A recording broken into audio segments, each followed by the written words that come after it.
Әрәмәлек Түбән Нурлат авылының бик матур табигать кочагына урнашкан. Оғачлар белән уратып алынган болын үз чорында күпне күргәндер. Әмма эш кораллары күтәргән әбиләр парадан күргәне булмагандыр әле. Механизаторлар, авыл алдынгылары, юбилярлар һәм әлбәттә инде ипи-тоз белән ачылып китте бәйрәм бу көнне. Bu beyranı ketib aldık. Biz açlık, tokluk bilen korkulda idilgen kalıp. Gariplenip ayak kul kalmadı. Bir kaşık ınga işleyen kalıp. Bu kendine bizge şattık lakin. Şunun için kildim. Kine ülerge jatkan insudoluk bir gün tikirip durup kildim. Allah ve şükür. Тямаев фест бәйрәмен оештыручысы шушы авыл егете. Татарстанда гына түгел, Россиянең башка төбәкләрендә дә популяр җырчы Фирдүс Тямаев. Бәйрәмнең исеме дә үзенчәлекле. Фест хәрефләрен икенче төрле Фирдүс егетләре сәхнә тота дип аңларга була. Мин әтем вафат булгач нәзер әйткәнем. Авылдан ничек булса да бәйрәм ясармын дип. Аллаһ Тәгалә насыйп итте. 10 елдан соң шу бәйрәмне ясарга.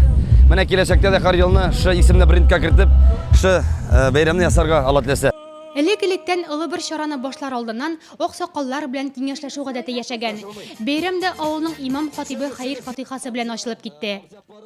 Бу әрәмәлегендә җәмәгать сугыш вакытында биткән булган, безнең әни сөйләйде безнең әрәмәлеккә ягулыклар булмагач, утын булмагач, шуларны ягып бетергән булганнар. Шуннан ки сугыштан соң бу әрәмәлек барып килгән яңадан инде халык саклап калды инде менә шуннан соң бере. Менә без шулай җәйкән ял көннәрендә җыелайдык та. Шугайдык шушында. Hayvet ettirip yaşlar jırlый, oyный, kele idiler. Тямаев фест милли төсмерләре белән Сабантуй бәйрәмен хәтерләтте. Ат чабышлары, шүлмәк вату, киянтә белән су ташы, капчык белән йөгерү дисеңме. Берәүләр мәйданның бер ягында барган көрәшне карап батырларга дәрт биреп торса, икенчеләр Казан шәһәреннән килгән эстрада артистлары концертын карап, рухи ризык алды.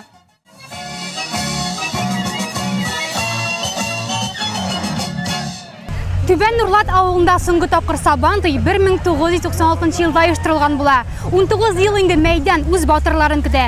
Бәйрәмгә республикадан гына түгел, чит төбәкләрдән, чит өлкәләрдән дә кунаклар агыла. Мәйдан гөр килә. Түбән Нурлат авылы өчен чын-чынлап бәйрәм бу. Тирә-юны яңгыратып уйнаган гармон киенә, кайчандыр шушы әрәмәлектә уйнап үсеп, төрлесе төрле якка таралышкан авылдашлар, дуслар, сыйныфташлар бер-берсе белән очрашып, хәл-әхвал сорашты. Күпләр әлеге бәйрәм өчен махсус ерак җирләрдән кайтканнар. Мин үзем Түбән Нурлатныкка Казанда яшим. Бу бәйрәмгә махсус атап кайттым. Мин чын күңелем белән барыгызны котлыйсым килә шу җыен белән. Чын күңелне рәхмәт әйтәсем килә Фирдүс Тямаевка.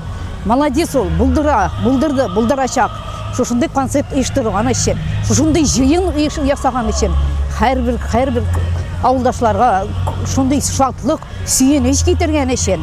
Без бу бәйрәмгә махсус Самар өлкәсеннән кайттык. Безнең біз Татарстаннан, Бикүл авылыннан. Инде Самарда да Тямаевның йырлары бик яратып карыйбыз, бер концертларын калдырмыйбыз. Инде үзен шулай яратып концертларына йөргән өчен биген җыелышып Сабантуйында үткәргә кайттык.